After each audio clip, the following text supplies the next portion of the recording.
I'm Gulistan Issa, member of Kurdish Red Crescent and team leader in Shaddadi Clinic.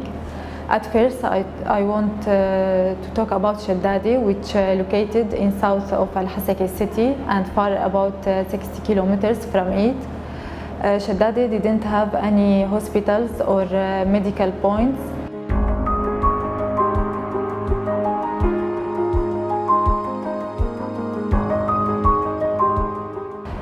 KRC opened this clinic and support 3 small clinics, pediatric, gynecological and internal.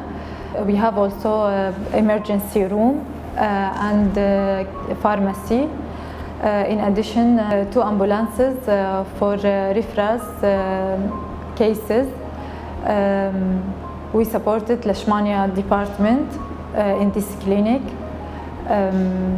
We received about 150 patients per day.